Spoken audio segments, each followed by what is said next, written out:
Team Jackson, what's happening?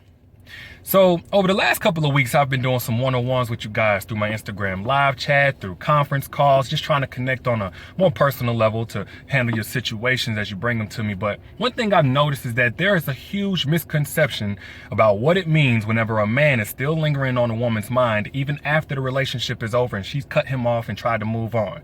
You know, a lot of women think it's a sign of weakness on their part. So they go out and they do things to prove their strength. They go to clubs that they never otherwise would go to. They entertain guys who otherwise would never get the time of day, and it ends up making things worse because now there's embarrassment that she was acting out of character and doing things that weren't aligned with her morals and values, on top of feelings that haven't gone away for this guy. The second misconception is thinking that there's still hope for the relationship because there are feelings still there, or those feelings make her more receptive to that guy wanting another chance for the relationship to work. But there are three real reasons why a man is still going to be on your mind after the relationship ends. The first one, and probably the most often occurrence, is that you went harder for the relationship than he went. Your hopes were higher, you invested yourself more, you showed your love, you displayed your love more, you just went harder. And when it's that real, it doesn't fade away easily. That's just one of the risks that comes with going all in. It's like if you're in a car and you're going as hard as you can go, as fast as you can go, it's going to be harder to come to a complete stop than the person next to you that was just coasting or just barely tapped the pedal, barely tapped the gas. That's why you don't go all in until after a man has proven himself. And even then, there's still a risk. But there's value in understanding that, yes, I miss him, but I'm still better than what he has to offer. I still deserve more than what he currently has to bring to the table. You know, that's acknowledging that, yes, you do have feelings for that man in a noun tense. You do have love for him in a noun tense, but he doesn't deserve your love in a verb tense. And as long as you understand that, you're going to eventually starve that love that you have for him in a noun tense until it no longer has power over you. All right. Number 2 and 3, they're kind of similar. The second one is, a lot of us get taught as we're growing up, especially if you were raised in the church, that he who findeth a wife findeth a good thing. And that's all good and true.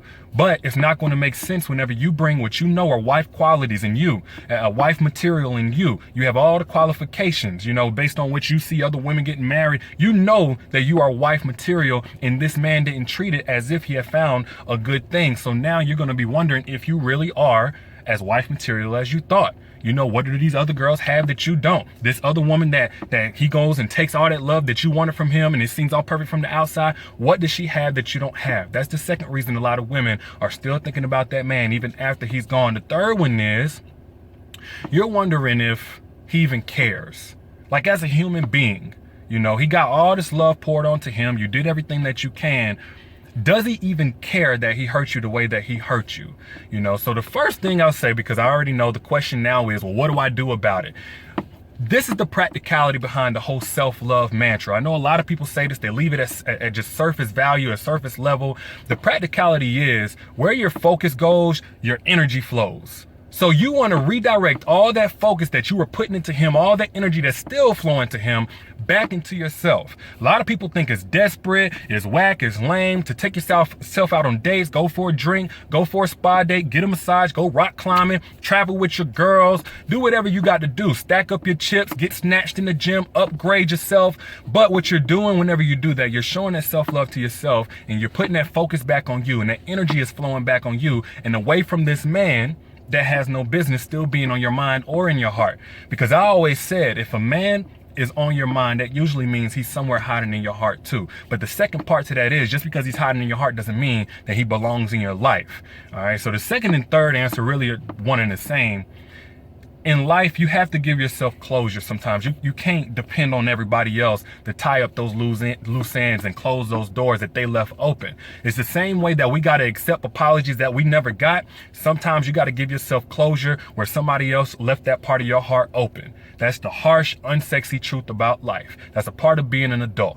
So if that man is still on your mind, he's lingering in your heart, don't think or interpret that as he still deserves to be in your life. You deserve to give yourself the love that you were giving him the entire time so that you can move on for good. So y'all let me know what you think in the comments. I'll holler at y'all later. Peace.